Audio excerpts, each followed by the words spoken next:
नमस्कार विद्यार्थी मित्रों, कनुबेन चौधरी, TNTV सार्वजनिक विद्यालय गोपीपुरा सूरत, कक्षा 10, विषय हिंदी, 7वां प्रकरण जन्मभूमि।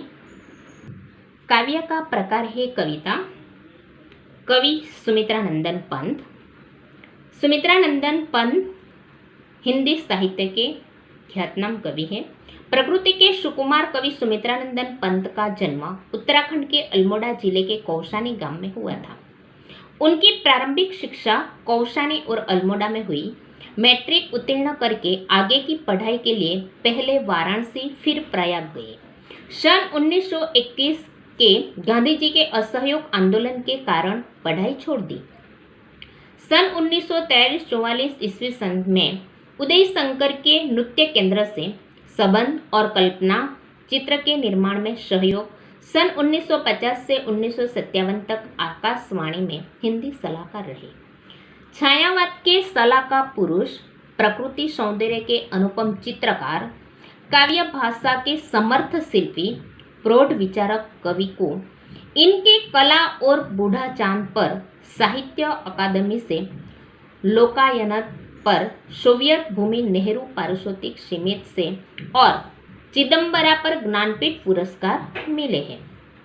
इनकी कविता छायावाद, मार्क्सवाद, अरविंद दर्शन, वैदिक चिंतन के सोपानों से बढ़ती हुई विश्व चेतना तक पहुंचती है। उन्हें पद्म विभूषण भी मिला है। वीणा, ग्रंथि, पल्लव, गुंज, युगांत, युगवाणी, मधुज्वाल, ग्राम्या, युगपद, कला और बूढ़ा चांद आदि प्रमुख काव्य लिखे हैं। इनके अलावा नाटक, नीति नाट्य, कहानी और उपन्यास भी लिखे हैं। जन्मभूमि काव्य में जन्मभूमि का महत्व बताते हुए पंत जी ने प्रकृति का गौरव गान किया है। भारत का वैभवशाली इतिहास, प्रकृति, महापुरुषों का वर्णन किया है।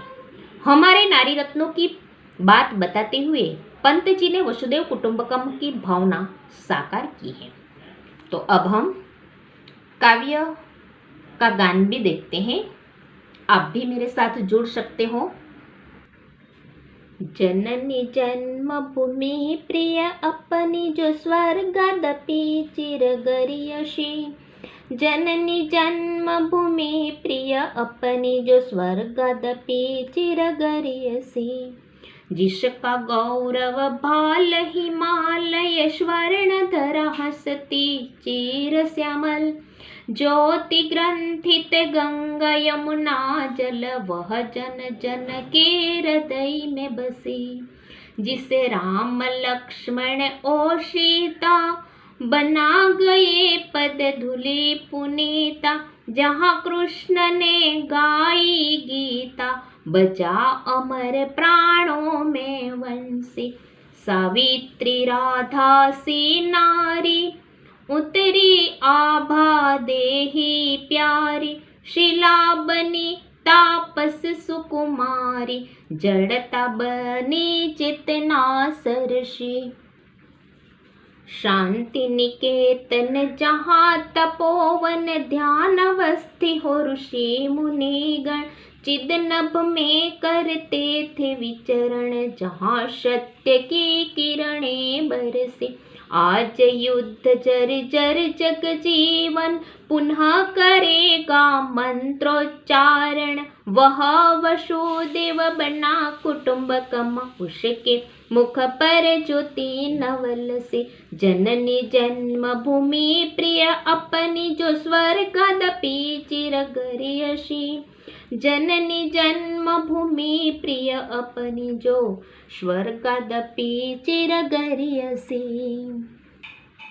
अब हम काव्य का भावार्थ देखते हैं।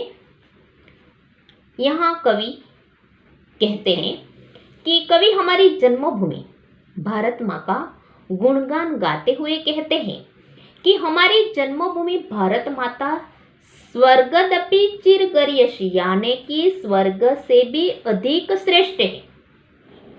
हमारी मातृभूमि का जो जिसका गौरव भाल हिमालय यानी कि हमारी मातृभूमि का मस्तक हिमालय है और स्वर्णधरा हस्तिचिर श्यामल यानी कि जिसका देश का बड़ा गौरव बढ़ा रही है। कौन बढ़ा रहा है? कि जिसका गौरव बाल हिमालय, जो देश का गौरव बढ़ा रहा है।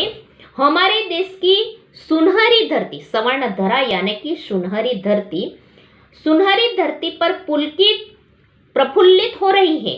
श्यामल यानी कि श्यामल, सावला, कुछ थोड़ा सा काला, ऐसी श्यावल जो धरती है ये स्वर्णधरा हस्ती चीर श्यावल, चीर यानी कि बहुत लंबी, ज्यादा कह सकते हैं, ये पुलकित हो रही है। ज्योतिर्ग्रंथित गंगा यमुना जल यानी कि हमारी मातृभूमि में गंगा जमुना जैसे पवित्र नदियों का निर्मल जल बह रहा है और निर्मल जल से गुथी हुई है।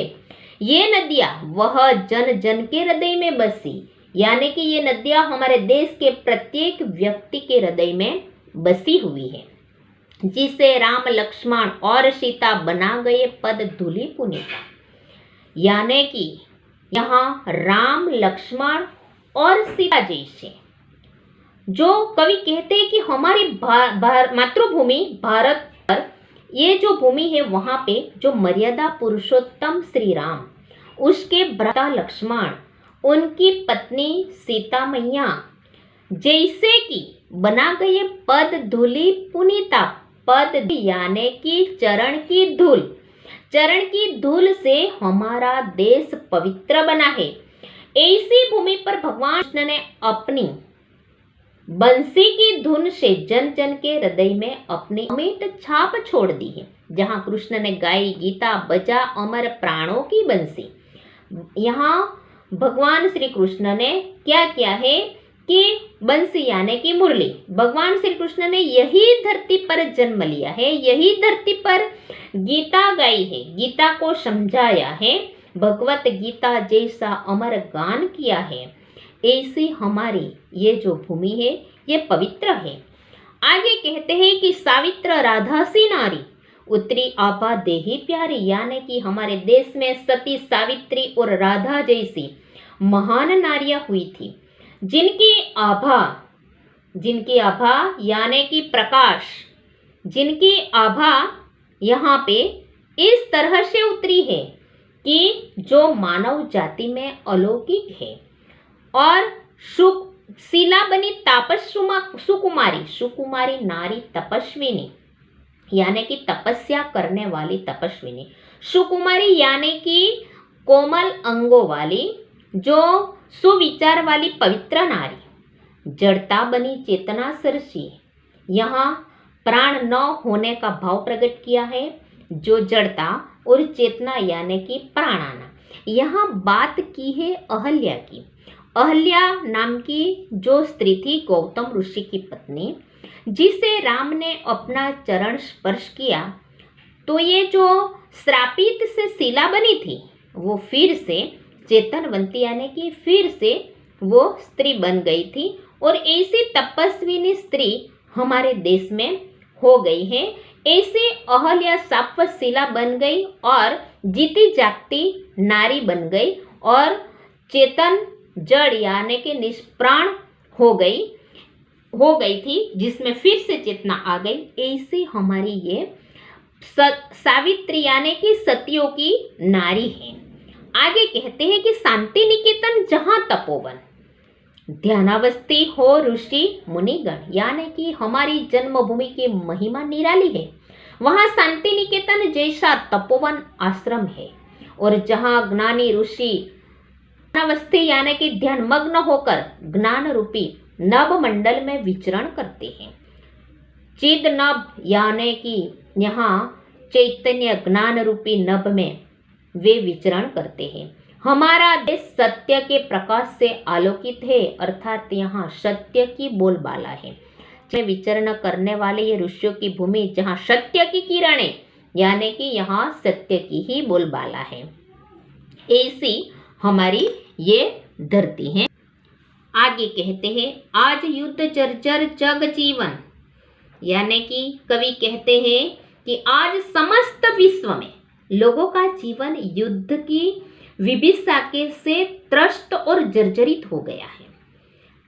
और हमारे देश में पुनः करेगा मंत्रोच्चारण, यानी कि हमारे देश के मानव जाति ये युद्ध से छुटकारा दिलाने के लिए आज फिर मंत्रोच्चारण करने लगे हैं।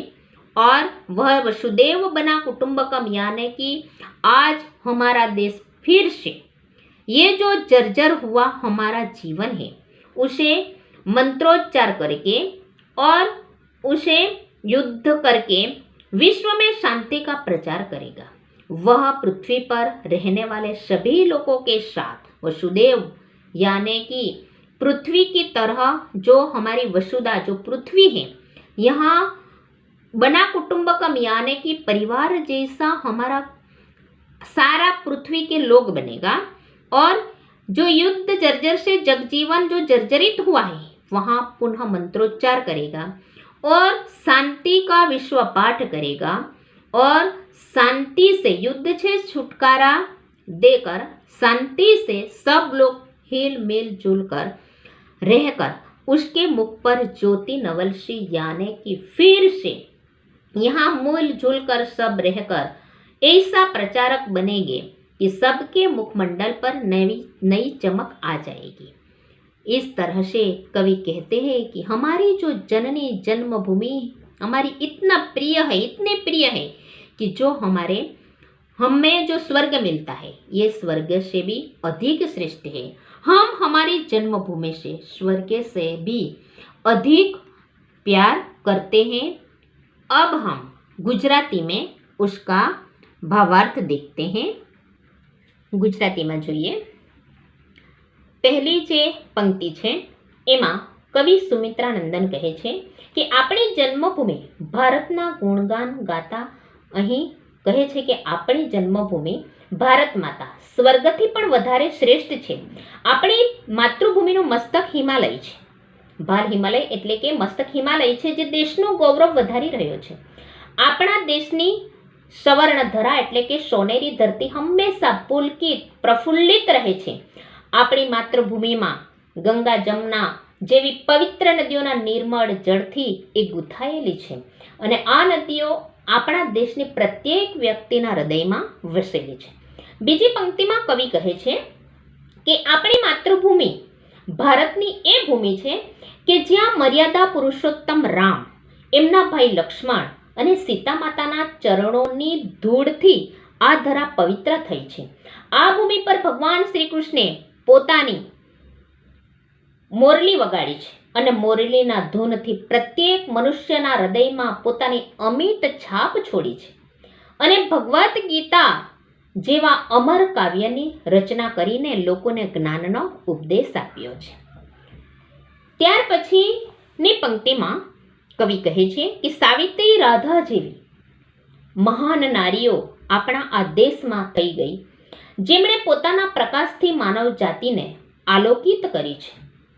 અને સુકુમારી તપસ્વીની નારી અહલ્યા જે શાપવશ શીલા બની ગઈ હતી એ પણ એક જીવતી જાતિ નારી બની ગઈ અને ચેતનમાંથી જળ બની અને જળમાંથી ફરી નિષ્પ્રાણ થઈ એ પોતાના સ્વસ્થાને પધારી એવી સત્યોની આ ભૂમિ છે।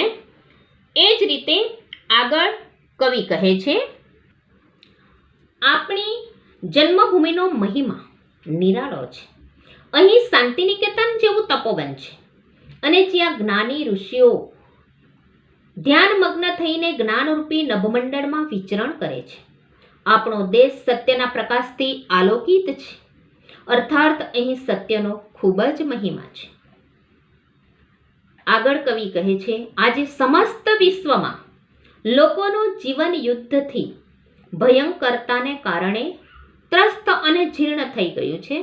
લોકો અંદરો અંદર લડી રહ્યા છે પણ આપણો દેશ માનવ જાતિને યુદ્ધથી મુક્તિ અપાવવા માટે એ આજે ફરીથી મંત્રોચ્ચારણ કરી રહ્યો છે અને મંત્રોચ્ચારણ કરીને સમસ્ત વિશ્વમાં શાંતિનો પ્રચાર કરી રહ્યો છે અને એ શાંતિનો પ્રચાર કરશે તે પૃથ્વી પર રહેનારા સૌ લોકોને એક સાથે હળી મળીને એક વિશ્વ પરિવારની ભાવનાનો પ્રચારક બની ગયો છે અને એના મુખ પર નવલ એટલે કે નૂતન સી ચમક દેખાવા માંડી છે।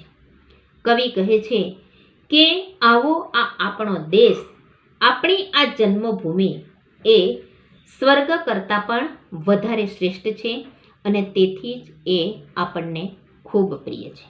तो विद्यार्थी मित्रों, आप लोगों ने हिंदी और गुजराती दोनों भाषाओं में काव्य का सार समझ लिया है। उम्मीद रखती हूँ कि आप लोगों को ये काव्य का सार अच्छी तरह से समझ में आ गया होगा। धन्यवाद।